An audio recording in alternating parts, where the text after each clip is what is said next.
Now students लेते हैं हम क्वेश्चन नंबर 20 अपने सैम्पल पेपर साइंस का, जो कि सीबीएसई ने रिलीज किया है 2020 टू 2021 सेशन के लिए। अगर आपको स्टूडेंट्स इस साइंस के सैम्पल पेपर का पूरा प्लेलिस्ट चाहिए तो कमेंट सेक्शन में कमेंट पिन किया हुआ है, पिन कमेंट पे रीड मोर पे क्लिक करिए तो वहां पे आपको साइंस सैम्पल पेपर का सॉल्यूशन मिल जाएगा। ठीक है, साथ में मैथ्स का भी मैंने सॉल्यूशन करा दिया तो उसका भी आपको सॉल्यूशन मिल जाएगा, पिन कमेंट चेक करिए। इसके अलावा अगर आपको कोई भी चैप्टर नहीं कंप्लीट है तो चैप्टर के भी आपको लिंक नीचे मिल जाएंगे। ठीक है ना। तो ये बच्चों क्वेश्चन नंबर 20 बहुत बड़ा है तो मेरे लिए लिखना पॉसिबल नहीं था, इसलिए हमारे पास एक प्रोजेक्टर था तो उससे हमने व्हाइट बोर्ड पे इसको लिया हुआ है। आशा करते हैं आप कोऑपरेट करेंगे और देखेंगे इसको। आइए जरा देखते हैं बच्चों, क्वेश्चन नंबर 20 कह रहा है कि अ solenoid is a long helical coil of wire through which a current is run in order to create a magnetic field. Okay, the magnetic field of the solenoid is the superposition of the field due to the current through each coil. अब देखिए बच्चों बात समझिए, solenoid पता है आपको क्या होता है? देखिए सोलेनॉइड क्या होगा, एक हेलिकल कॉइल होगी कुछ इस तरीके से, स्प्रिंग जैसी, ये जैसे स्प्रिंग देखा आपने, ये ऐसी कुछ कॉइल होगी कंडक्टर की। ठीक, अब ये कॉइल है, इसमें बहुत सारे टर्न्स हैं, ये फर्स्ट टर्न है, ये सेकंड टर्न है, ये थर्ड टर्न है, ये फोर्थ टर्न है, बहुत सारे टर्न्स हैं। तो एक ये वाले टर्न को देखिए, ठीक है ना। आपको हमने क्लॉक फेज रूल बताया है, फटाफट देख लीजिए जिनको नहीं पता।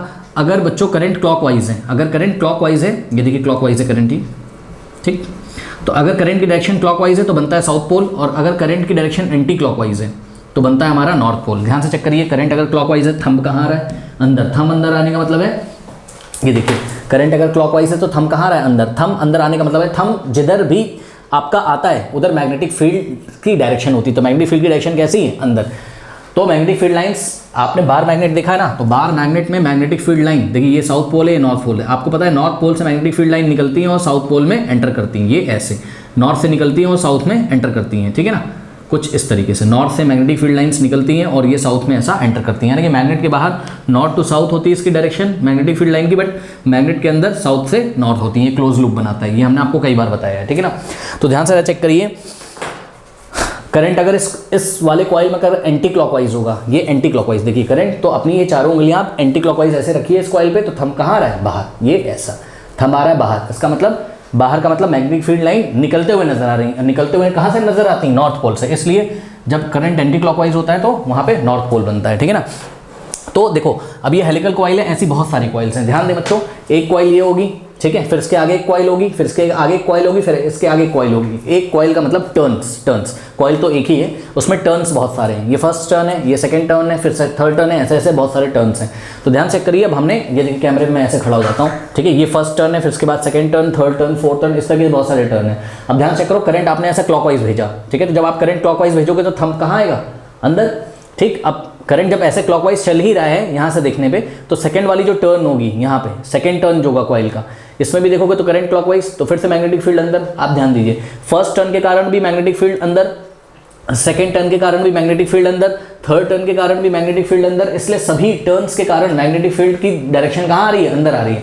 तो मैग्नेटिक फील्ड एक वेक्टर होता है, जब इनकी डायरेक्शन सेम होती है तो वो सभी मैग्नेटिक फील्ड लाइंस आपस में ऐड हो जाएंगी। ठीक है, ठीक, आप इस बात को इस तरीके से समझ सकते हैं, मान लो कि कोई टेबल पे मेरे को धक्का लगाना है, करेक्ट, तो टेबल पे जब मैं धक्का लगा रहा हूँ तो मैं टेबल को ऐसा धक्का लगा रहा हूँ, ये ऐसे, मेरा फ्रेंड भी आ रहा है मेरे को सपोर्ट कर रहा है, ठीक है, ये टेबल है सपोज, और टेबल को हम धक्का लगा रहे हैं ऐसे, तो मेरा दोस्त भी आ रहा है, वो भी धक्का लगा रहा है ऐसे। तो सोचो मैंने 5 न्यूटन लगाया और मेरे दोस्त ने 10 न्यूटन, तो दोनों ऐड हो जाएंगे, है ना। दोनों वेक्टर है, वेक्टर में डायरेक्शन भी होती है, मैग्नीट्यूड भी होती है, फोर्स क्या है? वेक्टर है। ठीक, तो दोनों वेक्टर क्वांटिटीज ऐसे ये ऐड हो जाएंगी। ठीक, इसी तरीके से आप मैग्नेटिक फील्ड भी एक वेक्टर क्वांटिटी हमने आपको बताया था, ठीक है ना। तो फर्स्ट टर्न जो मैग्नेटिक फील्ड बना रहा है वो अंदर बना रहा है क्योंकि करंट क्लॉकवाइज, सेकंड टर्न भी अंदर, थर्ड टर्न भी अंदर, ऐसे बहुत सारे टर्न्स यहाँ पे अवेलेबल है। ठीक है, तो सभी मैग्नेटिक फील्ड लाइंस का वेक्टर सम हो जाएगा, सभी मैग्नेटिक फील्ड लाइन यहाँ पे एडअप हो जाएंगी। ठीक है, यही बात आपको यहाँ पर लिखी हुई है, क्या पढ़ लीजिए जरा, कि जब सोलेनॉइड में करंट फ्लो करता है तो ये जो बात लिखी, the magnetic field of the solenoid is the superposition of the fields due to the current through each coil. हर एक कॉइल यानी कि हर एक टर्न में जो करंट फ्लो कर रही है उससे जो मैग्नेटिक फील्ड बनता है, हर एक टर्न के कारण जो मैग्नेटिक फील्ड बनता है उसका सुपरपोजिशन आता है, यानी कि हर एक टर्न के कारण बनने वाली मैग्नेटिक फील्ड एडअप हो जाती है। तो जब ध्यान से चेक करिए, मान लीजिए इधर नॉर्थ पोल है और ये साउथ पोल है, यानी कि पीछे से देखने से करंट कैसा है? क्लॉकवाइज, और इधर से देखने से करंट कैसा है? Anti clockwise. ठीक है, तो ध्यान से चेक करिए, ये सभी देखिए मैग्नेटिक फील्ड लाइन एडअप हो जाएंगी, ये ऐसे सोलेनॉइड के अंदर, ये ऐसे, ये सब हमने मैग्नेटिक फील्ड को दिखाया है, और यहाँ नॉर्थ से निकलेगी और ऐसे साउथ में एंटर करेगी, और यहाँ ऐसे नॉर्थ से निकलेगी और साउथ में एंटर करेगी, फिर यहाँ ऐसे नॉर्थ से निकलेगी और साउथ में एंटर करेगी, फिर यहाँ ऐसे नॉर्थ से निकलेगी और ऐसा यहाँ पे साउथ पे एंटर करेगी, करेक्ट। तो ये बात है, तो मैग्नेटिक फील्ड लाइंस का अंदर सुपरपोजिशन हो गया है सोलेनॉइड के अंदर, सभी मैग्नेटिक फील्ड लाइंस का वेक्टर सम हो गया है, यानी कि सभी मैग्नेटिक फील्ड लाइन ऐड हो गई हैं, ठीक है ना, ये चीज़ हो गई है। ओके चलो बहुत बढ़िया, अब आगे पढ़ते हैं। कह रहा है कि it is nearly uniform inside the solenoid and close zero outside and is similar to the field of a bar magnet having a north pole at one end and a south pole at the other depending upon the direction of the current flow।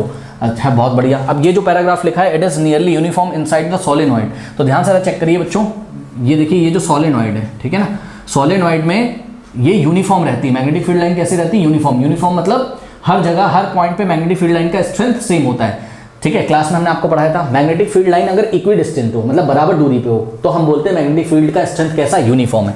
तो ध्यान से check करिए, यहाँ current कैसा था आपका, पीछे से देखने पे क्लॉकवाइज, आगे से देखने पे एंटी क्लॉकवाइज, ठीक है। तो ये नॉर्थ बना, ये साउथ बना, तो ये देखिए कुछ मैग्नेटिक फील्ड लाइन्स हमने आपको अंदर दिखाई हुई हैं, ओनली 3 दिखाई हुई हैं आपके समझने के लिए, ठीक है। 4 ले लीजिए, चलिए 4, ये 4 हो गई, ठीक। तो आप देखिए ये जो सोलेनॉइड में अंदर आपको मैग्नेटिक फील्ड लाइंस दिख रही हैं, ये कैसी हैं, ये है आपकी इक्वी डिस्टेंट, देखिए बराबर दूरियों पे हैं। ये अंदर जो मैग्नेटिक फील्ड लाइन दिख रही है, ये कुछ ऐसे हैं बराबर दूरियों पे, ये ऐसे, ठीक। यानी कि अंदर मैग्नेटिक फील्ड लाइन कैसी है, यूनिफॉर्म है। ये ठीक इसी तरीके से जैसे बार मैग्नेट में मैग्नेटिक फील्ड लाइन्स बनती हैं, ये देखिए बार मैग्नेट में मैग्नेटिक फील्ड लाइन्स बनती हैं, नॉर्थ साउथ, ठीक है ना, ये ऐसा नॉर्थ से निकलती हैं और साउथ में एंटर करती हैं, और कोई भी 2 मैग्नेटिक फील्ड लाइन एक दूसरे को कभी भी इंटरसेक्ट नहीं करती हैं, हमने क्लास में पढ़ा हुआ है, ठीक है ना। तो ये पैरेलल होंगी बार मैग्नेट के अंदर, ठीक इसी तरीके से सोलेनॉइड के अंदर भी ये क्या होंगी, पैरेलल होंगी, इक्वी डिस्टेंस होंगी, बराबर दूरियों पे होंगी, ठीक है ना। और इन्होंने क्या बोला है, क्लोज टू जीरो आउटसाइड। बात समझो बच्चों, पता है सोलेनॉइड के बाहर मैग्नेटिक फील्ड की स्ट्रेंथ कितनी होती है, 0, ये हमेशा याद रखिए, ठीक है। तो यहाँ सोलेनॉइड के बाहर आप यहाँ चेक करो, यहाँ चेक करो, यहाँ चेक करो, ये सब क्लास में हमने पढ़ा है, यहाँ चेक करो, यहाँ चेक करो, यहाँ चेक करो। सोलेनॉइड के बाहर मैग्नेटिक फील्ड की जो वैल्यू होती है वो कितनी होती है, 0 होती है, हमेशा ध्यान रखिएगा। और एंड पे मैग्नेटिक फील्ड स्ट्रेंथ हाफ हो जाता है, किसका, जितना अंदर होगा ना मैग्नेटिक फील्ड उसका हाफ हो जाएगा एंड्स पे। तो ये आप क्लास 12 में पढ़ेंगे। अभी मोटी मोटी बात ये है कि सोलेनॉइड के बाहर magnetic field line, magnetic field strength कितनी होती है, 0 होती है, ठीक है ना। Current is similar to the field of the bar magnet, obviously. देखिए जैसा बार मैग्नेट में मैग्नेटिक फील्ड लाइंस होती है ना अंदर, वैसे ही आपका सोलेनॉइड में भी होती है मैग्नेटिक फील्ड लाइंस। कह रहा है कि having a north pole at one end and south pole at one end. जिस तरीके से बार मैग्नेट में एक तरफ नॉर्थ पोल होता है, साउथ पोल होता है, ठीक उसी तरीके से सोलेनॉइड में भी एक तरफ नॉर्थ पोल एक तरफ साउथ पोल बन जाता है, depending on the direction of the current. क्योंकि अगर देखो बच्चों, पीछे से देखने पे करंट अगर क्लॉकवाइज है, पीछे से देखने पे करंट क्लॉकवाइज है तो इधर बनेगा साउथ पोल, लेकिन अगर पीछे से देखने पे करंट एंटी क्लॉकवाइज तो इधर नॉर्थ पोल बन जाएगा। तो हो सकता है कि करंट की डायरेक्शन अगर हम रिवर्स कर दें तो जिधर साउथ था उधर नॉर्थ बन जाएगा, जिधर नॉर्थ था उधर साउथ पोल बन जाएगा आपका, ठीक है। तो यही चीज़ आपकी बुक में लिखी, मतलब यहाँ पैराग्राफ में लिखा है कि depending on the direction of the current flow, मतलब हमारा जो सोलेनॉइड है उसका एक एंड नॉर्थ पोल बन जाता है, एक साउथ पोल बन जाता है, depending on the direction of the current. आगे बढ़ते हैं। कह रहे हैं कि the magnetic field produce in the solenoid is dependent on a few factors such as the current in the coil, number of turns per unit length etcetera. अब बहुत important बच्चों यहाँ पे चीज़ आती है, बहुत ध्यान से चेक करिए, ये पैराग्राफ का बहुत इंपॉर्टेंट लाइन आ रहा है। The magnetic field produce in the solenoid depends on a few factors. देखो जो मैग्नेटिक फील्ड प्रोड्यूस होती है सोलेनॉइड में, अंदर ये जो मैग्नेटिक फील्ड प्रोड्यूस होगी सोलेनॉइड में, ध्यान दें मैग्नेटिक फील्ड को हम लोग बी से दिखाते हैं, मैग्नेटिक फील्ड के स्ट्रेंथ को हम लोग किससे दिखाते हैं, बी से। बी क्या होता है, मैग्नेटिक फील्ड का स्ट्रेंथ होता है, ठीक है। तो बी का फॉर्मूला हमने आपको क्लास में पढ़ाया था, B is equals to mu naught N I. अब कुछ बच्चे इसको एनसीईआरटी में ढूंढने लगेंगे, बोलेंगे सर एनसीईआरटी में तो नहीं दिया हुआ है, मैंने क्लास में कराया हुआ है, अगर आप लेक्चर्स उठा के देखें तो, ठीक है। इसलिए मैं सबको डिटेल में कराता हूँ, क्योंकि देख लीजिए क्वेश्चन पेपर में कैसे कैसे क्वेश्चन आ रहे हैं, ठीक है। तो magnetic field is equals to what, mu naught N I होता है। सोलेनॉइड का जो मैग्नेटिक फील्ड बनता है उसकी वैल्यू हम कौन से फॉर्मूले से निकालते हैं, B is equals to mu naught N I. अब एन क्या होता है, number of turns per unit length. N क्या होता है यहाँ पर, सभी कॉपी में नोट कर लीजिएगा, number of turns per unit length होता है, ठीक है। और आई क्या होता है बच्चों, आई होता है आपका करंट, कि कितना करंट आप इस सोलेनॉइड को दे रहे हो, मतलब इस सोलेनॉइड में कितना करंट फ्लो कर रहा है, ठीक है। अब ध्यान से बच्चों जरा समझिए, ये जो फॉर्मूला होता है यहाँ पे मैग्नेटिक फील्ड किस पे डिपेंड कर रही है, करंट पे। तो मैग्नेटिक फील्ड किसके प्रोपोर्शनल है, करंट के। ध्यान से चेक करिए, मैग्नेटिक फील्ड किसके प्रोपोर्शनल है, करंट के। देखिए B is directly proportional to क्या है, आई है। चेक करो ना, बी के सामने आई आ रहा है, तो B is directly proportional to I. तो इस चीज़ को फिजिक्स में हम लोग कैसे पढ़ते हैं, बी अगर करंट के डायरेक्टली प्रोपोर्शनल है, कौन सा करंट, जो करंट आप इस कॉइल में दे रहे हो, ठीक है ना। अरे पीछे से कोई करंट देने के लिए ऐसे आपने एक बैटरी लगाई होगी ना, यहाँ पे क्या हो गया यार, 1 सेकेंड, ओके हाँ। हाँ, तो देखिए स्टूडेंट्स, यहाँ पर आपने इस सोलेनॉइड को करंट देने के लिए यहाँ पे एक बैटरी लगाई होगी, ये प्लस और माइनस, ठीक है। तो जैसे जैसे बैटरी से पोटेंशियल डिफरेंस आप बढ़ाते जाओगे, करंट की वैल्यू क्या होती जाएगी, बढ़ती जाएगी। ओम्स लॉ से potential difference across the conductor बढ़ाओगे तो करंट की वैल्यू क्या करेगी, बढ़ेगी, ठीक है ना। चलो बहुत बढ़िया। तो यहाँ से करंट आप कंट्रोल करोगे, ठीक है। करंट अगर आप बढ़ाते जाओगे तो जितना ज़्यादा करंट इस सोलेनॉइड में फ्लो होगा उतना ज़्यादा आपका मैग्नेटिक फील्ड का स्ट्रेंथ होगा जो कि सोलेनॉइड में बना है। और आप ध्यान से चेक करिए, B is directly proportional to N भी है यहाँ पर। म्यू नॉट क्या होता है, म्यू नॉट होता है permeability of a free space, ठीक है। ये क्लास में हमने आपको पढ़ा है परमेबिलिटी ऑफ फ्री स्पेस, ये एक तरीके का कांस्टेंट होता है, तो इसकी आप टेंशन मत लो। तो B is directly proportional to N भी है यहाँ पे, B N के सामने आ रहा है, चेक करो सामने सामने आ रहा है, ठीक है। तो B is directly proportional to N, N क्या होता है, number of turns per unit length, यानी कि ध्यान से चेक करिए बच्चों, अगर इस सोलेनॉइड में पर यूनिट लेंथ का मतलब 1 सेंटीमीटर में चेक कर लो आप, पर यूनिट लेंथ मतलब 1 यूनिट लेंथ में आपको चेक करना है। तो 1 सेंटीमीटर मान लो ये इतना है, ठीक है। ये वाले सोलेनॉइड को देखो, और एक हम यहाँ पे आपके सामने दूसरा बना रहे हैं, इस सोलेनॉइड को देखिए, ये ऐसे, ठीक। तो 1 सेंटीमीटर में देखो यहाँ पे बहुत सारे टर्न्स हैं, और यहाँ 1 सेंटीमीटर में देखो कितने कम टर्न्स हैं, 1 2 3 4 टर्न्स है केवल। यहाँ पर 1 2 3 4 5 6 ऐसा करके सपोज 10 टर्न्स हैं। तो पर यूनिट लेंथ में ज़्यादा टर्न्स कहाँ पर है, ये सेकेंड वाले सोलेनॉइड में, यहाँ पे ये वाले सोलेनॉइड में, ठीक है। तो मैग्नेटिक फील्ड कहाँ ज़्यादा बनेगी, यहाँ पे ज़्यादा बनेगी, ये वाले सोलेनॉइड के अंदर मैग्नेटिक फील्ड ज़्यादा बनेगी। तो याद रखिएगा, मैग्नेटिक फील्ड तब ज़्यादा बनती है जब आप ज़्यादा करंट फ्लो कराते हो सोलेनॉइड में, और मैग्नेटिक फील्ड तब ज़्यादा बनती है जब आप number of turns per unit length solenoid में ज़्यादा रखते हो। यानी कि जो आपने सोलेनॉइड बनाया ना, उसमें जो आपने टर्न्स लगाई हैं वो टर्न्स बहुत पास पास लगाओ, क्लोजली लगा दो, तो number of turns per unit length ज़्यादा हो जाएगा और मैग्नेटिक फील्ड आपका वहाँ पर ज़्यादा बनेगा, ठीक है ना। यही बात पैराग्राफ में आपके यहाँ पे लिखी हुई थी कि जो magnetic field produce in the solenoid dependent on few factors such as the current पे डिपेंड करता है, and number of turns per unit length पे डिपेंड करता है, ठीक है ना। चलिए आगे हम लोग इसको पढ़ते हैं, ठीक है। आगे बढ़ाते हैं, इसको पढ़ते हैं, देखते हैं क्या कहता है आगे। आगे देखिए, कह रहा है कि the following graph is obtained by a researcher while doing an experiment to see the variation of the magnetic field with respect to the current in the solenoid। अब देखिए बच्चों, नीचे ग्राफ दिया हुआ है, कोई रिसर्च कर रहा होगा तो उसने ग्राफ बनाया किसके किसके बीच में, मैग्नेटिक फील्ड और करंट के बीच में। क्योंकि अभी अभी आपने देखा ना बच्चों कि B is directly proportional to क्या होता है, I होता है। B is directly proportional to I होता है, यानी कि करंट की वैल्यू यदि आप बढ़ाते जाएंगे तो मैग्नेटिक फील्ड भी आपका बढ़ता जाएगा, ठीक है ना। कह रहा है the unit of the magnetic field in the given graph attach is milli tesla. मैं आपको एक बात बताना चाहता हूँ बच्चों, ये जो इलेक्ट्रिक करंट होता है I का जो यूनिट होता है वो एम्पियर होता है, जिसको आप कैपिटल A से दिखाते हैं, सबको पता है। लेकिन मैग्नेटिक फील्ड का यूनिट क्या होता है, क्लास में पढ़ाया है, टेस्ला होता है। क्या होता है, टेस्ला। अगर आप बात करेंगे मिली टेस्ला की, मिली का मतलब होता है 10 की पावर -3, ठीक है। तो मिली टेस्ला को शॉर्ट में किससे लिखा जाता है, MILLI, मिली टेस्ला। इसको शॉर्ट में हम लोग लिखते हैं M और कैपिटल T, ये मिली टेस्ला। फिर से सुन लीजिए, जैसे कि 1 मिलीमीटर में कितने मीटर होते हैं, 10 टू द पावर -3 मीटर। ठीक उसी तरीके से 1 मिली टेस्ला में कितने हो जाएंगे, 10 की पावर -3 टेस्ला, ठीक है ना। मिली का मतलब 10 की पावर -3 होता है। आइए जरा बच्चों ग्राफ की हम लोग स्टडी कर लेते हैं। तो चलिए फटाफट ग्राफ की स्टडी करते हैं, देखते हैं। नाउ स्टूडेंट्स, इस ग्राफ को देखिए ध्यान से। ये वाई एक्सिस पे क्या लिया गया है, मैग्नेटिक फील्ड ली गई है। मैग्नेटिक फील्ड को हम लोग किससे दिखाते हैं, कैपिटल B से। तो मैग्नेटिक फील्ड कैपिटल B मिली टेस्ला में ली गई है, ठीक है। और यहाँ पे देखिए बच्चों, एक्स एक्सिस पे आपका क्या लिया गया है, एक्स एक्सिस पे करंट लिया गया है एम्पियर में। तो ये देखिए करंट लिया गया है एम्पियर में। अब जरा इस ग्राफ को पढ़ना सब लोग सीख लीजिए। देखिए बच्चों, इस ग्राफ को हम लोग कैसे पढ़ेंगे, ध्यान से चेक करिए कि अगर हम आपसे पूछें, जैसे कि मान लीजिए हम आपसे पूछते हैं कि ओके चलिए, मान लीजिए हमने आपसे पूछा कि भाई 0.6 एम्पियर, ध्यान से करो, 0.6 एम्पियर पे आपकी जो मैग्नेटिक फील्ड है वो कितनी है, 0.6 एम्पियर। मतलब ये जो सोलेनॉइड है ना, ये जो सोलेनॉइड है, ठीक है। फॉर्मूला क्या पढ़ा था, सोलेनॉइड में जो मैग्नेटिक फील्ड बनती है म्यू नॉट एन आई होता है उसका formula, mu naught permeability of free space, एक कांस्टेंट होता है, इसको छोड़ो आप। यानी कि B is directly proportional to number of turns per unit length, और B is directly proportional to current flowing through the conductor. मतलब ये जो भी कॉइल्स में जितनी करंट फ्लो कर रही, तो करंट जब आपने कितनी डाली इसमें, 0.6 एम्पियर। तो ध्यान से करिए, 0.6 एम्पियर से ये सीधी वाली लाइन पे पकड़ते हुए जाना है, और ये देखिए ये 10 के सामने आ रहा है। यानी कि 0.6 एम्पियर की करंट डालते हैं तो मैग्नेटिक फील्ड कितना बनता है, 10 मिली एम्पियर, करेक्ट। इसी तरीके से इस ग्राफ को पढ़ना है। जैसे कि मान लीजिए 1.0 का मतलब 1, तो 1 एम्पियर की करंट डालोगे तो मैग्नेटिक फील्ड कितना बनेगा, 16 मिली एम्पियर। तो इस तरीके से इस ग्राफ को पढ़ना है। अब एक बात बहुत इंपॉर्टेंट मैं यहाँ पे आपको बताना चाहता हूँ स्टूडेंट्स, ध्यान से चेक करिए। ये ग्राफ जो आप देख रहे हो, ये ग्राफ कैसा आ रहा है, कुछ इस तरीके का। देखिए ये एक्स एक्सिस है और ये वाई एक्सिस है, ये ऐसा स्ट्रेट आ रहा है, सही है।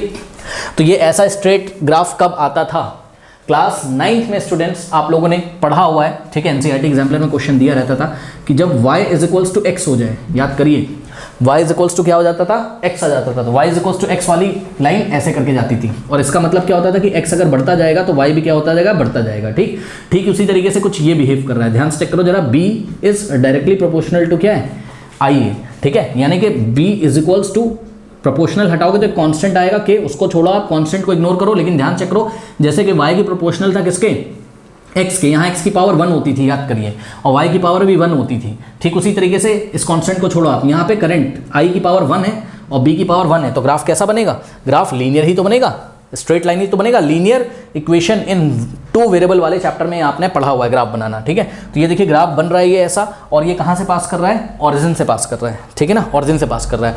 अब ये जो इंक्रीजिंग ग्राफ है ऐसा, ये आपको क्लियरली दिख रहा होगा, यदि एक्स एक्सिस पे करंट की वैल्यू बढ़ती जा रही है तो मैग्नेटिक फील्ड भी यहाँ पर बढ़ता जा रहा है, ठीक है ना। यही आपको बताना चाहता है सीबीएसई यहाँ कि जब करंट की वैल्यू यहाँ बढ़ती आती है तो मैग्नेटिक फील्ड यहाँ पे लीनियरली बढ़ती आती है। इसको आप पढ़ सकते हैं, ध्यान से चेक करिए, जैसे कि अगर हमने आपसे पूछा कि 0.4 एम्पियर पे मैग्नेटिक फील्ड कितनी होगी, तो 0.4 एम्पियर से सीधी लाइन ये पकड़ के जाना है और ये ग्राफ को जहाँ पे कट कर रहा है वहाँ से y एक्सिस पे एक परपेंडिकुलर डाल देना है तो आपको 6 मिल जाएगा, यानी कि 0.4 एम्पियर पे मैग्नेटिक फील्ड कितनी होगी, 6 मिली टेस्ला। तो इस तरीके से ग्राफ को आपको पढ़ना आना चाहिए, ठीक है ना। और यहाँ पे देखिए जरा, ऑरिजिन पे करंट कितना है, 0, तो मैग्नेटिक फील्ड भी कितनी है, 0, करेक्ट। फिर 0.2 पे ये मैग्नेटिक फील्ड इतनी है, 0.2 पे ये ग्राफ को यहाँ पे कट कर रहा है तो ये मैग्नेटिक फील्ड इतनी है, 2 और 4 के बीच में कितनी हो जाएगी, 3 मिली एम्पियर। अब इस ग्राफ को छोड़ते हैं, आई थिंक आपको पढ़ना आ गया होगा, ठीक है, चलिए आगे बढ़ते हैं।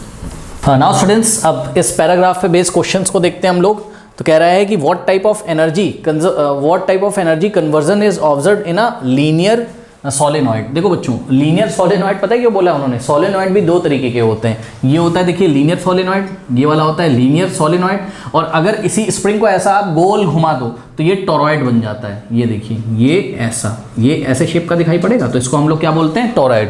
तो टॉरॉइड की बात हम नहीं कर रहे हैं, टॉरॉइड में भी मैग्नेटिक फील्ड B = μ0 Ni बनता है जब हम इसमें करंट डालते हैं, तो टॉरॉइड की बात नहीं कर रहे हैं, ये ऐसा सर्कुलर शेप का होता है टॉरॉइड। लेकिन सोलेनॉइड क्या होता है, लीनियर शेप का। तो लीनियर सोलेनॉइड जो कि अभी भी पैराग्राफ में आपको पढ़ाया गया था, उसके बारे में क्वेश्चन ये लोग हमसे पूछ रहे हैं। क्या पूछ रहे हैं, कह रहे हैं कि what type of energy conversion obtain in a linear solenoid. अब देखो लीनियर सोलेनॉइड में कौन सा एनर्जी कन्वर्जन होता है, तो ध्यान से चेक करिए बच्चों। ये देखिए, ये सोलेनॉइड है, इसमें आपने करंट दी, यहाँ पे देखिए बैटरी लगाई है, ऐसे क्लास में हमने पढ़ा है, प्लस माइनस, ठीक, बैटरी या सेल लगाया, यहाँ पे आपने करंट आई दी। तो बच्चों ध्यान से चेक करिए, आपने करंट दी, करंट देने का मतलब आप क्या दे रहे हो, इलेक्ट्रिकल एनर्जी, इतना तो पता है सबको भाई, इलेक्ट्रिक करंट दे रहे हो, इसका मतलब आप इसको इनपुट में क्या दे रहे हो, आप इसको इनपुट में दे रहे हो क्या, इनपुट, और यहाँ हम लिखेंगे इसका आउटपुट। तो इनपुट में आप दे रहे हो इसको क्या, इलेक्ट्रिकल एनर्जी, करेक्ट।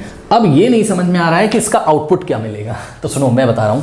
इसका आउटपुट देखने के लिए जैसे ही आपने इसमें करंट डाला तो ये क्या बन जाता है, बार मैग्नेट बन जाता है। सोचो, मान लो पीछे से देखने पे करंट कैसा है, क्लॉकवाइज है, तो ये हो जाएगा साउथ पोल, ये हो जाएगा नॉर्थ पोल, तो ये अब आपका मैग्नेट बन के तैयार हो गया, बार मैग्नेट जैसा। अब सोचो करेगा क्या ये, याद करिए क्लास में हमने पढ़ाया हुआ है स्टूडेंट्स यहाँ पर आपको कि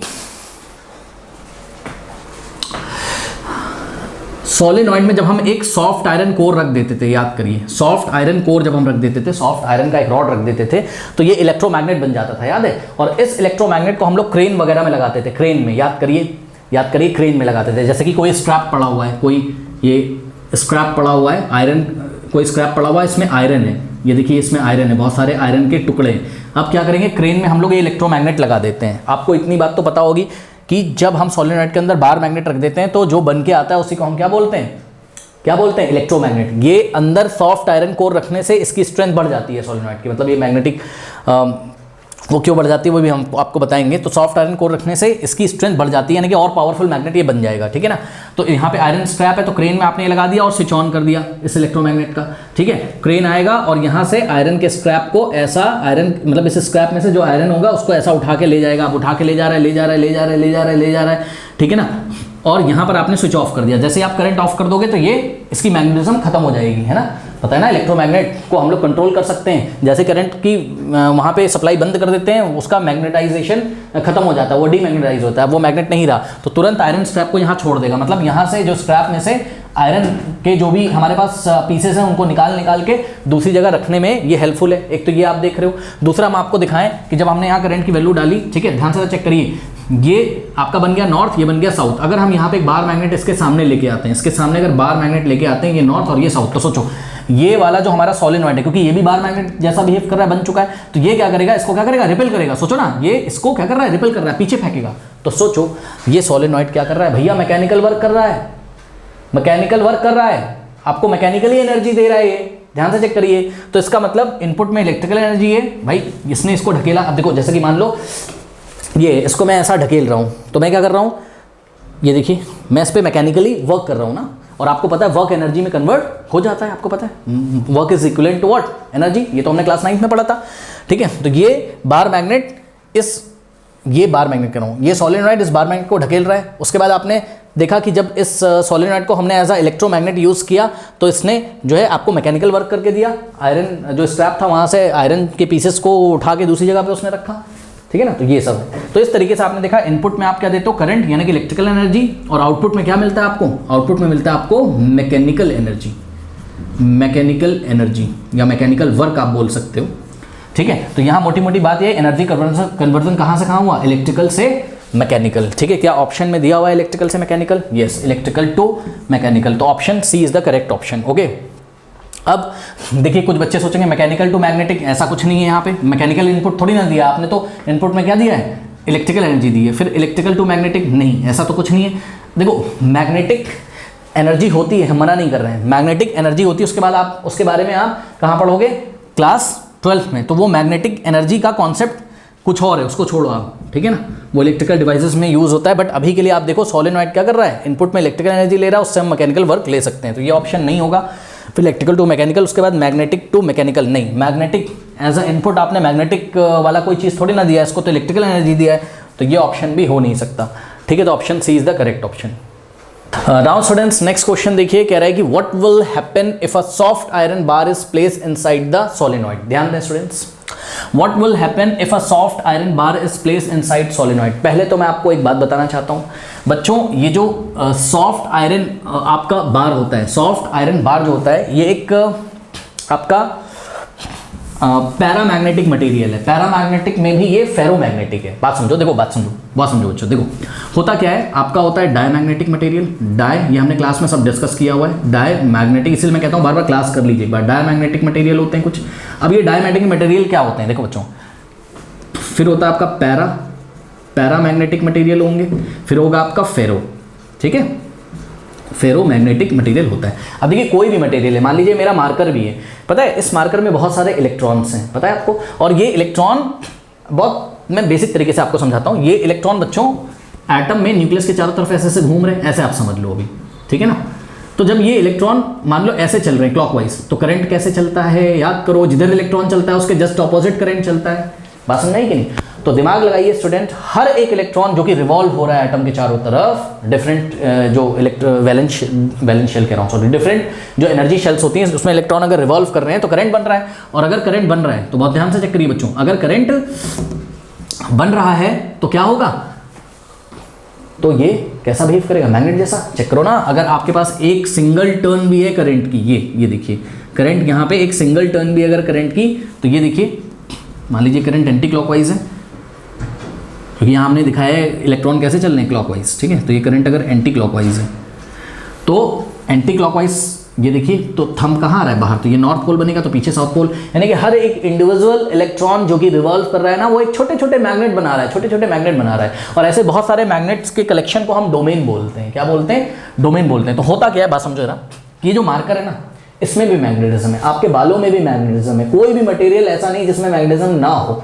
अब होता क्या है, जो डायमैग्नेटिक मटेरियल होते हैं स्टूडेंट्स, उनको जब हम कहाँ रखते हैं, उनको जब हम मैग्नेटिक फील्ड में रखते हैं तो मैग्नेटिक फील्ड से रिपेल करते हैं, दूर भागते हैं। जैसे कि मान लीजिए हमने यहाँ पे मान लीजिए सोलिनॉइड लिया, ठीक है, और ये सोलिनॉइड का क्या है, नॉर्थ पोल और ये साउथ पोल, तो ये बार मैग्नेट जैसा काम कर रहा है। अब हमारे पास कोई डायमैग्नेटिक मटेरियल है, ठीक, तो मान लो ये ऐसा डायमैग्नेटिक मटेरियल है, तो डायमैग्नेटिक मटेरियल को हम ऐसा जब यहाँ पे रखेंगे तो ये रिपेल करेगा, इस मैग्नेटिक फील्ड से दूर जाएगा, करेक्ट।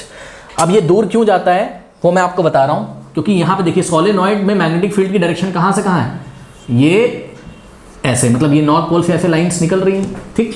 तो करता क्या है, मतलब ये सोलेनॉइड की मैग्नेटिक फील्ड लेफ्ट से राइट है, ठीक। तो हमने यहाँ कोई अगर डायमैग्नेटिक मटेरियल रखा तो पता है डायमैग्नेटिक मटेरियल के अंदर बहुत सारे इलेक्ट्रॉन्स हैं जो कि छोटे छोटे मैग्नेट्स बना के रखे हैं। तो जैसे ही ये डायमैग्नेटिक मटेरियल इस सोलेनॉइड के पास आता है, ये अपने सभी डोमेन्स की डायरेक्शन को बाहर से लगने वाले मैग्नेटिक फील्ड की डायरेक्शन के जस्ट ऑपोजिट कर देता है। बात समझो, इसके अंदर बहुत छोटे छोटे छोटे छोटे डोमेन्स हैं, ठीक है, जो कि मैग्नेट जैसा काम कर रहे हैं। तो सभी डोमेन्स इस मैग्नेटिक फील्ड के जस्ट ऑपोजिट आ जाते हैं, यानी कि ये वाला मैग्नेटिक फील्ड अगर लेफ्ट टू राइट है तो ये बना देगा अपना राइट टू लेफ्ट, इसलिए रिपेल कर जाता है। राइट टू लेफ्ट का मतलब ये बन जाएगा इसका नॉर्थ, ये बन जाएगा इसका साउथ, तो ये रिपेल हो जाता है। पैरामैग्नेटिक और फेरोमैग्नेटिक सेम कैटेगरी में है। पैरामैग्नेटिक क्या करता है, पैरामैग्नेटिक मटेरियल को, ये मान लीजिए पैरामैग्नेटिक मटेरियल है, जब आप मैग्नेटिक फील्ड में लेके आओगे तो ये अपने सभी डोमेन्स की डायरेक्शन को बाहर से लगने वाले मैग्नेटिक फील्ड की डायरेक्शन में ही बना लेता है। मतलब अपने डोमेन्स की डायरेक्शन ये कुछ इस तरीके से कर देगा कि इधर बन जाएगा इसका नॉर्थ, इधर बन जाएगा साउथ। अब देखो बाहर से जो मैग्नेटिक फील्ड लगी थी वो लेफ्ट टू राइट है, चेक करो, लेफ्ट टू राइट, नॉर्थ से साउथ आ रही है तो इसकी लाइन ऐसे ही तो आ रही होगी ना, लेफ्ट से राइट। तो ये भी अपना किधर बना लेगा, लेफ्ट से राइट, यानी कि जिधर बाहर से लगने वाली मैग्नेटिक फील्ड की डायरेक्शन है उधर ही ये अपने डोमेन्स के मैग्नेटिक फील्ड को सेट कर लेता है। करेक्ट, बात समझ में आई कि नहीं आई? तो ये आपका क्या कर देगा, सोचो, ये भी उसी डायरेक्शन में मैग्नेटिक फील्ड बना रहा है जिस डायरेक्शन में बाहर से मैग्नेटिक फील्ड लग रहा है। तो इस, मान लो ये आपका क्या है, बार मैग्नेट कह रहा हूं, मान लो ये आपका आयरन का रॉड है, इसको उठा के जब इसके अंदर रखोगे तो क्या स्थिति होगी, देखिए जरा, ये देखिए, देखो बच्चों, ये डायरेक्शन है किसकी, सोलेनॉइड ने जो बनाई मैग्नेटिक फील्ड, और जब आप अंदर आयरन का कोर रखोगे, ये आयरन का कोर, तो ये अपने डोमेन्स को भी इधर ही सेट कर लेगा। तो यहाँ पे दो तरीके की मैग्नेटिक फील्ड आ जाएंगी, एक तो सोलेनॉइड की मैग्नेटिक फील्ड और दूसरी जो आयरन ने बनाई है अपनी मैग्नेटिक फील्ड, दोनों एडअप हो जाएंगी, दोनों जुड़ जाएंगी। तो भैया इसकी स्ट्रेंथ कैसी हो जाएगी, बहुत बढ़िया हो जाएगी कि नहीं हो जाएगी? तो ध्यान रखिए, अंदर जब हम सॉफ्ट आयरन कोर रखते हैं तो सोलेनॉइड इलेक्ट्रोमैग्नेट बन जाता है, उसको हम इलेक्ट्रोमैग्नेट बोलते हैं, और उसकी स्ट्रेंथ बहुत ज़्यादा हो जाती है, ठीक है। पैरामैग्नेट भी ऐसा ही करता है, फेरोमैग्नेट भी ऐसा ही करता है, ठीक है। फेरोमैग्नेट बस पैरामैग्नेट का थोड़ा सा हाई वर्जन है, आप ऐसे समझ सकते हो। तो पैरामैग्नेट और फेरोमैग्नेट मैग्नेटिक फील्ड में रखने पर अट्रैक्ट करते हैं। अट्रैक्ट करने का मतलब जिधर मैग्नेटिक फील्ड है उधर ही अपने डोमेन की डायरेक्शन को सेट कर लेते हैं, ठीक है। तो दो तरीके के मैग्नेटिक फील्ड आते हैं, एक तो बाहर से जो मैग्नेटिक फील्ड अवेलेबल है वो, और जो यहाँ फेरोमैग्नेटिक और पैरामैग्नेटिक मटेरियल के अंदर मैग्नेटिक फील्ड बनती है, वो दोनों एडअप हो जाती हैं। तो यहाँ पे आपका मटेरियल क्या रखा है इन्होंने, सॉफ्ट आयरन। अब सॉफ्ट आयरन क्या है आपका, फेरोमैग्नेटिक मटेरियल है। तो जैसे यहाँ सॉफ्ट आयरन रखोगे तो सॉफ्ट आयरन भी अपना मैग्नेटिक फील्ड इधर ही बना देगा, लेफ्ट टू राइट बना देगा। बात समझ में आई कि नहीं आई? तो ये चीज़ है, ओके। तो आइए जरा क्वेश्चन को पढ़ते हैं, ध्यान से चेक करिए। What will happen if a soft iron bar is inside a solenoid? तो solenoid के अंदर अगर सॉफ्ट आयरन बार रख दोगे तो option A, the bar will be electrocuted resulting in short circuit. Electrocuted मतलब बच्चों बिजली लग जाना, मतलब वो कहते नहीं, वही करंट मार दिया हमको, करंट लग गया, तो वैसा कुछ, ठीक है ना। तो कह रहा है क्या शॉर्ट सर्किट हो जाएगा इसके अंदर बार मैग्नेट रखने से? नहीं, ऐसा कुछ तो होता नहीं है। फिर क्या कह रहा है कि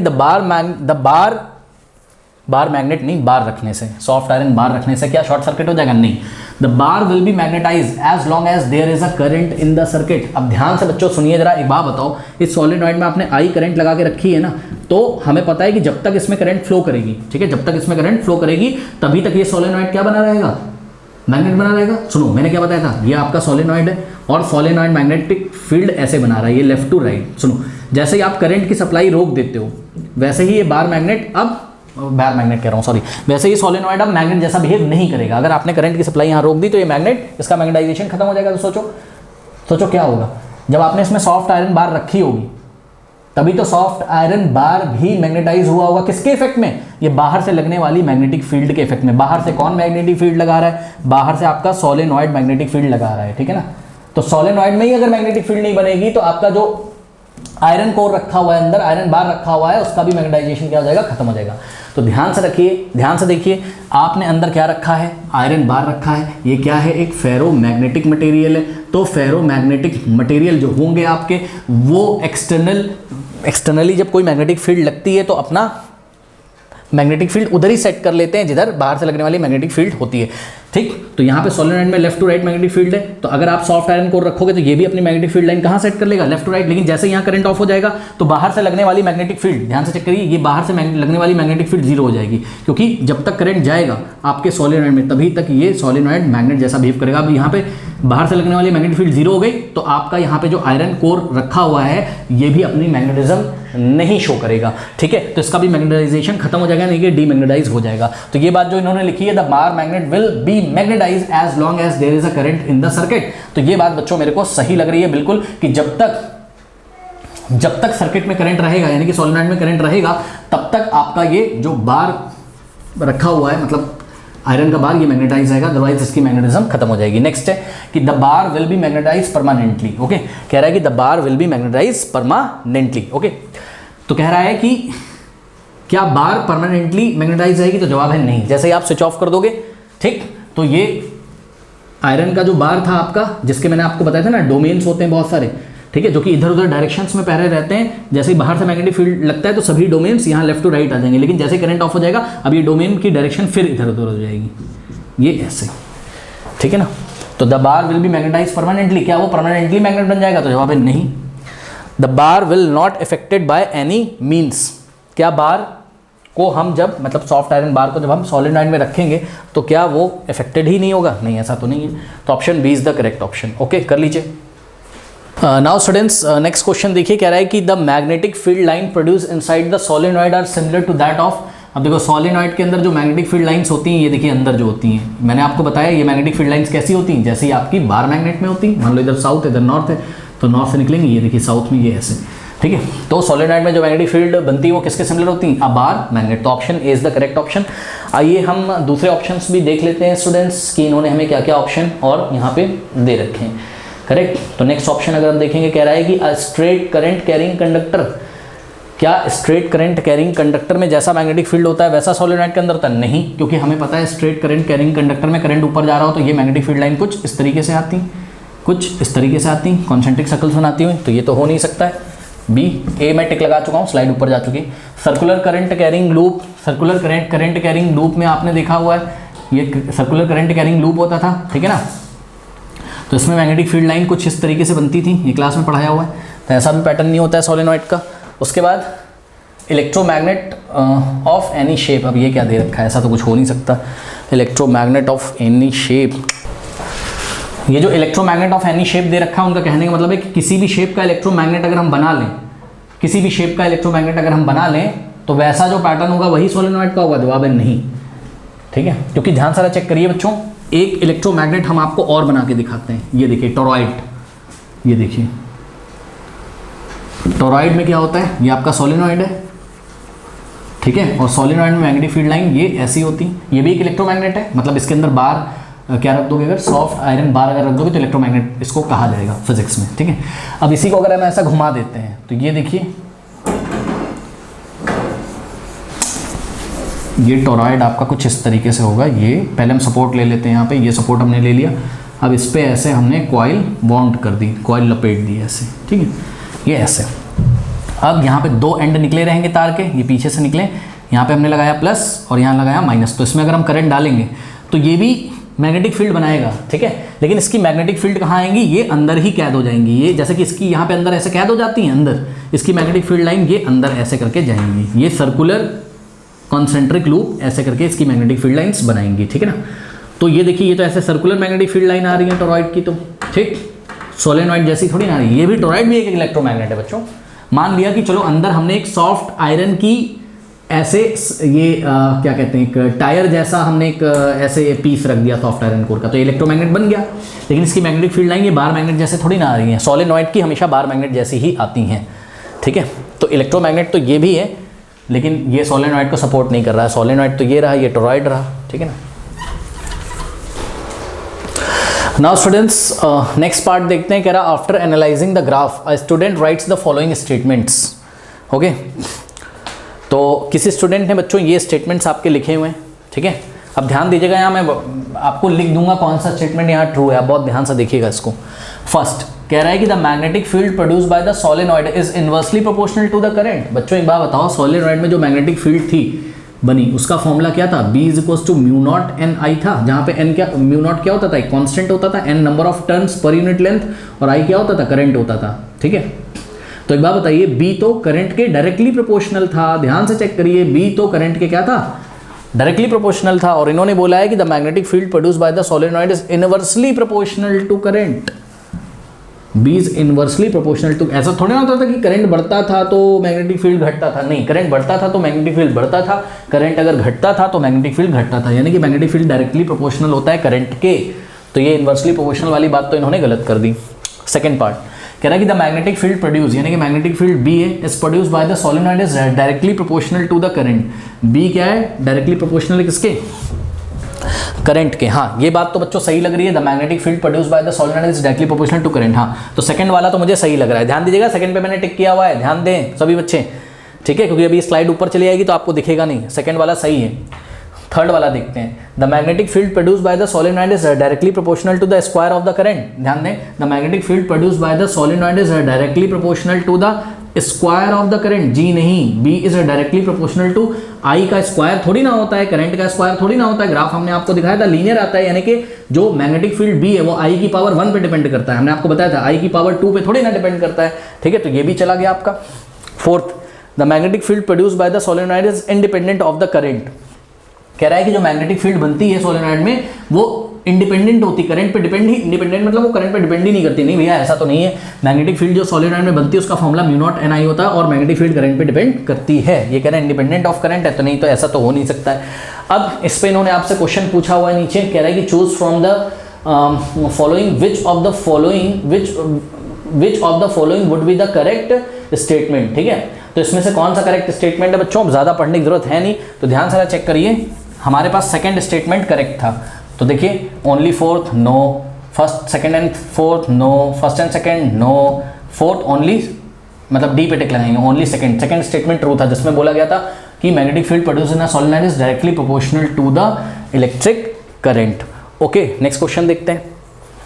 नाउ स्टूडेंट्स, यहाँ पे ध्यान से चेक करिए, इसके लिए हमें आपको ग्राफ पे दोबारा ले चलना पड़ेगा, तो हम आपको ग्राफ पे ले जाएंगे, लेकिन आइए जरा स्टेटमेंट्स को हम समझते हैं। कह रहा है कि from the graph deduce which of the following statement is correct. Okay, नीचे दिए गए कौन सा स्टेटमेंट करेक्ट है ये हमें बताना है। देखो, कह रहा है कि for a current 0.8 ampere the magnetic field is 13 milli tesla. तो ऑप्शन ए में आपको क्या दिया है कि भैया जब 0.8 करंट होगी, यहाँ हम देखिए टेबल एक बना रहे हैं, आपको दिख रहा होगा कैमरे में, यस, यहाँ करंट है और यहाँ क्या है, मैग्नेटिक फील्ड है, तो यहाँ पे कॉलम हम बना रहे हैं, ग्राफ से देख के हम टिक लगा देंगे, ठीक है ना। तो ऑप्शन ए में आपको बच्चों करंट कितनी दी गई है, ऑप्शन ए में आपको करंट दी गई 0.8 एम्पियर, और आपको मैग्नेटिक फील्ड दी है 13 मिली टेस्ला, 13 मिली टेस्ला। फिर ऑप्शन बी में आ जाइए जरा, कह रहा for a larger current the magnetic field increases non linearly. सुन लो एक बात बताऊं, ऑप्शन बी तो ऐसे ही कट कर दो सीधे सीधे, क्योंकि लार्जर करंट्स के लिए magnetic field increases non linearly. नहीं, ऐसा कुछ नहीं होता है, बात समझो जरा, देखो बात समझो, ग्राफ कैसा था हमारा, ये करंट था ना आई, और ये मैग्नेटिक फील्ड था, ठीक है ना। तो ध्यान से चेक करिए कि ये लीनियर ग्राफ हमेशा चलता है, ये लीनियर ही होता है। नॉन लीनियर ग्राफ कैसे होते हैं, ये देखिए, ये ऐसा ग्राफ अगर जाएगा ना कहीं ऐसे कर्व जैसा घूम जाएगा, तो ये नॉन लीनियर होगा। लेकिन एक बात बताऊं, करंट की वैल्यू चाहे तुम जितनी बढ़ाते जाओ उसी रेशियो में बी बढ़ता जाएगा, क्योंकि फॉर्मूला क्या है, फॉर्मूला है B is equals to mu naught N I, ठीक है। तो B is directly proportional to I की पावर 1। जब भी आई की पावर 1 पे, मतलब बी डिपेंड करेगा किसी की पावर 1 पे, तो जैसे जैसे आई बढ़ेगा उसी रेशियो में बी भी बढ़ेगा। तो करंट चाहे जितना बढ़ जाए, बी करंट के साथ लीनियरली फॉर्म में बढ़ेगा, यानी कि ग्राफ हमेशा ऐसा इंक्रीजिंग स्ट्रेट लाइन में ही आएगा, हमेशा स्ट्रेट लाइन में आएगा, वो कभी कर्व में नहीं आएगा। और इनका कहना क्या है कि लार्जर करंट्स के लिए, मतलब जब करंट की वैल्यू ज़्यादा हो जाती है, जैसे कि 5 एम्पियर, 6 एम्पियर, 10 एम्पियर, 15 एम्पियर, तो जो मैग्नेटिक फील्ड होता है क्या वो नॉन लीनियरली इंक्रीज करता है? नहीं, ऐसा तो नहीं होता है। हमेशा जो आपका करंट है उसके साथ मैग्नेटिक फील्ड हमेशा लीनियरली ही इंक्रीज करेगा, ठीक है, इस फॉर्मूले से B is equals to mu naught N I से। तो इनका बी ऑप्शन तो ऐसे ही चला गया। आइए आगे देखते हैं, सी कह रहा for a current of 0.8 ampere the magnetic field is 1.3 milli tesla. तो 0.8 एम्पियर के लिए करंट 1.3 मिली टेस्ला है, ये आपका दे दिया इन्होंने, किसमें, कौन सा ऑप्शन में, सी ऑप्शन में। बी तो ऐसे ही चला गया, तो या तो ए ट्रू होगा, या तो सी ट्रू होगा, और या तो डी ट्रू होगा। डी क्या कह रहा है, there is not enough information to find the magnetic field corresponding to 0.8 ampere current. तो डी ऑप्शन में बोल रहा है वो कि 0.8 एम्पियर करंट के करस्पॉन्डिंग मैग्नेटिक फील्ड के लिए इंफॉर्मेशन नहीं दी गई है हमारे ग्राफ में। ठीक है, आइए जरा ग्राफ को देखते हैं तो बात समझ में आएगी कि मामला क्या चल रहा है। ठीक है ना, तो आइए जरा ग्राफ को देखते हैं। इस ग्राफ को देखिए, 0.8 एम्पियर के लिए ही करंट की बात करी जा रही थी ना, तो देखो जरा एक्स एक्सिस पे 0.8 एम्पियर ये रही, 0.8 एम्पियर चेक करो ना, 0.0, 0.2, 0.3, 0.4, 0.6, 0.8, 0.8 ये रहा। तो 0.8 पे ये जो सीधी लाइन आ रही है, पीडीएफ में नीचे चेक कर सकते हो आप, पीडीएफ का लिंक दिया हुआ है। ठीक है, तो देखिए 0.8 पे ये आए, ये आए, ये आए, ये लाइन कट कर रही है हमारे ग्राफ को यहाँ पे। अगर आप देख रहे हो ये ग्राफ ऐसे आ रहा है, ग्राफ नहीं एक लाइन आ रही है ऐसे करके, और हमारे ग्राफ को, ये हमारा जो लीनियर ग्राफ है, इसको यहाँ पे इंटरसेक्ट कर रही है। अब इस पॉइंट से हमें वाई एक्सिस पे अगर परपेंडिकुलर ड्रॉ कर दें, इस पॉइंट से, सपोज ये पॉइंट ए है, तो पॉइंट ए से अगर हम वाई एक्सिस पे परपेंडिकुलर ड्रॉ कर दें, तो वाई एक्सिस पे जहाँ पे भी वैल्यू आएगी वही मैग्नेटिक फील्ड की वैल्यू होगी। तो यहाँ से हम एक परपेंडिकुलर ड्रॉ करते हैं यहाँ पे। ठीक, तो ध्यान से चेक करिए, ये देखिए यहाँ 12 लिखा हुआ है, ठीक, और यहाँ 14 लिखा हुआ है, तो जस्ट मिड में क्या आ रहा होगा, 13 आ रहा होगा कि नहीं आ रहा होगा बताइए। तो यानी कि 0.8 एम्पियर पे करंट कितनी है, 13 मिली टेस्ला। तो चेक करिए ऑप्शन ए में 0.8 एम्पियर में 13 मिली टेस्ला की बात करी गई थी, करेक्ट। यानी कि 0.8 एम्पियर की करंट डालोगे तो आपको मैग्नेटिक फील्ड कितना मिलेगा, 13 मिली टेस्ला। तो option A is the correct option. बात समझ में आ गई कि नहीं आ गई? ओके, और ये ग्राफ ऐसे ही सीधे चलता जाएगा। आप ध्यान से करिए, ये देखिए लार्जर करंट आते जाएंगे, 1.0 एम्पियर, 1.2 एम्पियर, फिर आगे करते करते 5, 6, 10 एम्पियर, तब भी ग्राफ ऐसा सीधा चलेगा, ना कि लीनियरली ही चलता जाएगा, नॉन लीनियर कभी नहीं होगा। ठीक, तो ऑप्शन सी नहीं हो सकता है क्योंकि 0.8 एम्पियर पे 1.3 मिली टेस्ला बोल रहे थे ये। ऑप्शन डी नहीं हो सकता है क्योंकि 0.8 एम्पियर पे बोला गया था कि हमें कोई मैग्नेटिक फील्ड ही नहीं मिलेगी, मतलब कोई इन्फॉर्मेशन नहीं मिल सकती ग्राफ से। बिल्कुल मिल सकती है, 0.8 पे तो करंट 0.8 एम्पियर पे करंट पे मैग्नेटिक फील्ड कितना है, 13 टेस्ला है। ठीक है स्टूडेंट्स, तो ये चीज़ है। तो आशा करते हैं आपको ये पूरा क्वेश्चन समझ में आया होगा, और बहुत ही इंपॉर्टेंट ये क्वेश्चन था, आपकी पूरी नॉलेज इसमें चेक करी जा रही है। मैं बार बार आप लोगों से बोलता हूँ कि भैया आप लोग चैप्टर को अच्छी तरीके से करिए, कमेंट सेक्शन में जो पिन कमेंट है, ठीक है, वहाँ से चैप्टर को करिए। आप लोग चैप्टर नहीं करते हो और सीधे क्वेश्चंस लगाने की कोशिश करते हो, तो चैप्टर के वीडियोस देखिए ना आपके, तब कॉन्सेप्ट क्लियर होंगे। ठीक है, तो बहरहाल ये हो गया। अब देखिए बच्चों, अब ये प्रोजेक्टर वाला थोड़ा सा लफड़ा हो गया था, बहुत बड़े बड़े क्वेश्चन थे। तो अब जो नेक्स्ट क्वेश्चन आएंगे शायद व्हाइट बोर्ड पे हम आपको दोबारा पढ़ाएं जैसे पढ़ाते थे, क्योंकि छोटे छोटे क्वेश्चन होंगे। तो मिलते हैं नेक्स्ट वीडियो में, तब तक ले पढ़ते रहिए, बढ़ते रहिए। All the best. And screen पे नेक्स्ट क्वेश्चन आ रहा होगा, कमेंट सेक्शन में पिन कमेंट पे रीड मोड पे क्लिक करिए, पूरा सिलेबस खुल के आएगा। All the best.